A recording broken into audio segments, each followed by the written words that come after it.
આજે આપણે આ વિડીયોમાં ડાયરેક્ટ સ્પીચમાંથી ઇનડાયરેક્ટ સ્પીચમાં જે ફેરફારો થાય છે એના વિશે ભણીશું. Generally standard 9 to 12 Hindi medium, Gujarati કે ઇંગ્લિશ મીડિયમ, તો એની અંદર જે સ્કોરિંગ માર્ક્સ મેળવવા માટે ઇનડાયરેક્ટ સ્પીચ હોય છે. ઇનડાયરેક્ટ સ્પીચ ઓપ્શનમાં પણ હોય છે અને વિધાઉટ ઓપ્શનમાં પણ હોય છે. જે રીતે મીડિયમ હોય છે, જેમ કે ઇંગ્લિશ મીડિયમ હોય તો ડાયરેક્ટ પેરેગ્રાફ આવે છે જેમાં કોઈ ઓપ્શન ABCD આપેલા નથી હોતા. જે અત્યારે ગુજરાતી અને હિન્દી મીડિયમ એની અંદર ઓપ્શન આવે છે, તો આન્સર બ્રેકેટમાં હોય છે.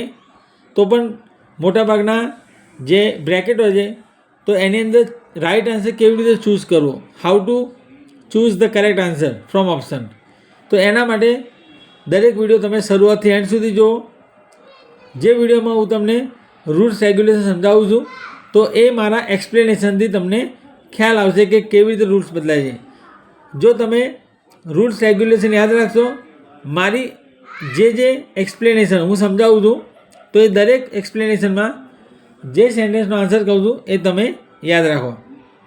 જેમ જેમ વાક્ય સમજાવું છું તે વાક્યમાં જે ઇનડાયરેક્ટ સ્પીચમાં ટોલ્ડ વપરાય છે, આસ્ક્ડ વપરાય છે, ઓર્ડર વપરાય છે, કમાન્ડેડ, ઇન્સ્ટ્રક્ટેડ, રિક્વેસ્ટેડ યા સજેસ્ટેડ, એક્સક્લેમ્ડ, તો આ બધા રૂલ્સ છે.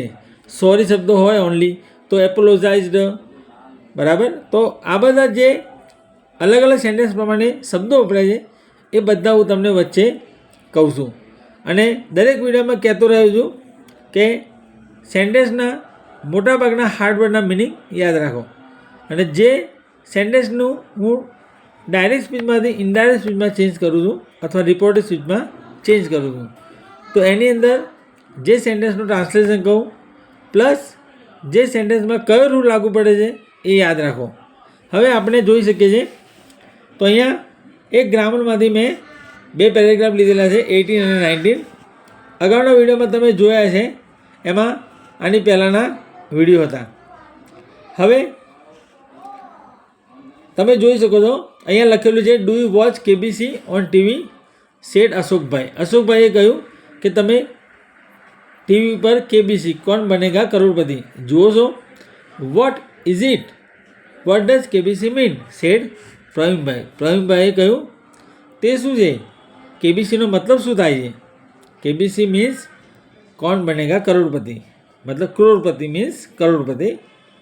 હવે આ આન્સર આપ્યો એ કોણ બોલે છે, અશોકભાઈ, કારણ કે પ્રવીણભાઈએ પ્રશ્ન પૂછ્યો. તો પછી ચોથું વાક્ય પ્રવીણભાઈ કહે છે, oh yes what a interesting program, કેવો રસપ્રદ પ્રોગ્રામ છે, કાર્યક્રમ છે. હવે પહેલું ક્વેશ્ચન સેન્ટેન્સ છે, અહીંયા સ્પીકર એટલે બોલનાર અશોકભાઈ છે, એ પાછળ આપેલું છે અને લિસનર સાંભળનાર છે પ્રવીણભાઈ, બરાબર. આ રીતે પણ પેરેગ્રાફ પૂછાઈ શકે છે. પ્રિય દર્શકો, જો તમે મારી યુટ્યુબ ચેનલ પર નવા છો, ફર્સ્ટ ટાઈમ તમે મારો વિડીયો જુઓ છો, તો તમે ચેનલ સબસ્ક્રાઈબ કરો. ઉન્નતિ કોચિંગ નામની મારી ચેનલ છે.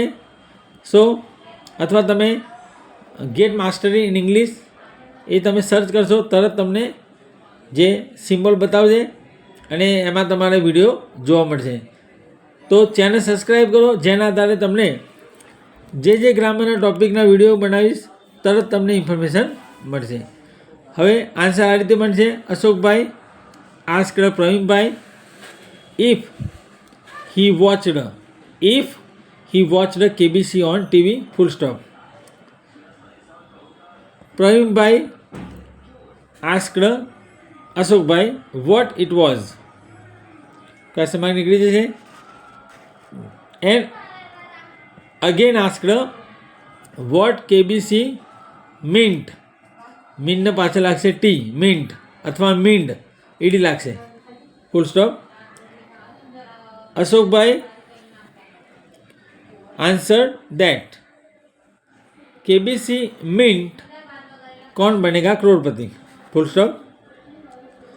प्रवीणभाई exclaimed with surprise अथवा Pravinbhai exclaimed positively that it was a very interesting program. It was a very interesting program. વોટની જગ્યાએ પહેલાં આગળ આવે છે ઇટ વોઝ અથવા ધેટ વોઝ, બંને ચાલે. ઇટ વોઝ એન્ડ નીકળી જશે, એની જગ્યાએ એ વેરી આવશે. It was a very interesting program, full stop. તો પ્રિય દર્શકો, આ રીતે ડાયરેક્ટ સ્પીચમાંથી ઇનડાયરેક્ટ સ્પીચમાં રૂપાંતર થાય છે. 19. What a funny looking animal this is, said the boy. છોકરાએ કહ્યું, કેવું ફની, એકદમ રમૂજી દેખાવનું પ્રાણી આ છે. I wonder why a camel has a big hump on its back. તો આ વાક્ય જે છે, that hump is camel store of food, said the teacher. તો ટીચર અને બોય વચ્ચેની અહીંયા કન્વર્ઝેશન આપી છે. તો અહીંયા તમે જોઈ શકો છો, what a funny looking animal this is, the boy exclaimed with happiness, અથવા the boy exclaimed to teacher, the boy exclaimed to the teacher with happiness, that was, this is no that was a very funny looking animal. વોટની જગ્યાએ આવશે a very. He told that he wondered why a camel had a big hump on its back. The teacher told that, the teacher told that hump was camel's store of food. Last sentence is, the boy agreed that it was store of food and asked teacher if a camel could eat its hump. question mark ને full stop, but પર નીકળી જશે. તો આ રીતે પ્રિય દર્શકો, direct સ્પીચમાં indirect સ્પીચમાં આપણે જે બે પેરેગ્રાફ જોયા 18 અને 19, તો જે ઇમ્પ્રુવમેન્ટ મેં તમને બતાવ્યા અને આ વિડીયોમાં મેં તમને જે રૂલ્સ રેગ્યુલેશન કહ્યા એ પ્રમાણે તમારે યાદ રાખવા. તો હવે ફરીથી મળીએ નવા વિડીયો સાથે. તો વિડીયો જોતા રહો, ચેનલ સબસ્ક્રાઈબ કરો અને વિડીયો પસંદ આવે તો શેર કરવાનું ભૂલશો નહીં, જેથી કરીને તમે દરેક વિડીયોની નોટિફિકેશન મળતી રહેશે.